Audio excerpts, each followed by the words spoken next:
We all want to be happy. In fact, it seems like happiness is the ultimate goal for most of us. We chase it in our careers, relationships, and everyday experiences, hoping that one day we'll find lasting joy. But what if I told you that the more you chase happiness, the further away it seems? This is known as the happiness paradox. In today's world, happiness has become a goal, something to achieve, like ticking off a to-do list. I'll be happy when I get that promotion, when I buy that car, when I have the perfect partner.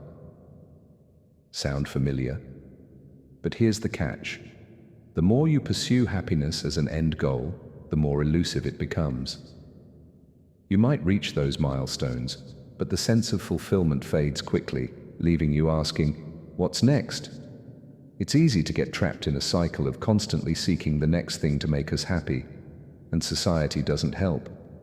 We're bombarded by messages telling us that happiness comes from external success, whether it's material wealth, experiences, or status. But here's where the paradox comes in. Chasing happiness often leads to disappointment, anxiety, and even unhappiness. Why? Psychologists have found that when we treat happiness as a pursuit, we set ourselves up for failure. We become focused on what's missing, the gap between where we are and where we think we need to be. This focus on the future creates tension in the present.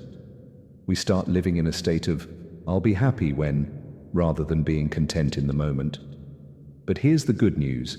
True happiness doesn't come from chasing it. It comes from acceptance. Acceptance of who we are, where we are, and what we already have. When we stop obsessing over what we think we need to be happy, we make space for the joy that's already in front of us. This is what researchers call psychological flexibility, the ability to embrace life as it is, rather than constantly trying to change it. You see, happiness is often found in the quiet moments, the ones we overlook when we're too busy chasing big goals. It's in gratitude for the small things like a deep conversation, a cup of coffee, or a walk in nature. It's about being present and appreciating what's already here. And here's where the paradox flips. When we stop desperately seeking happiness, we often find it.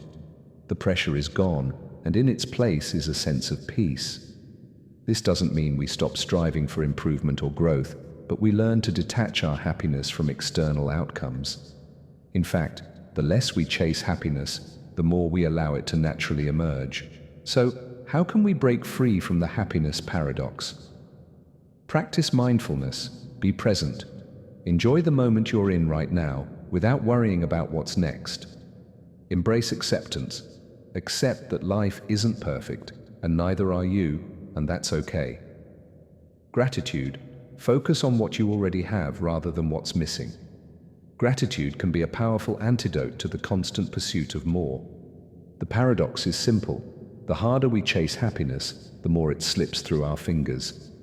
But when we stop chasing and start being, we find that happiness was there all along, waiting for us to notice it. So remember, stop chasing, start embracing. Because sometimes the key to happiness isn't in the future, it's right here in the present.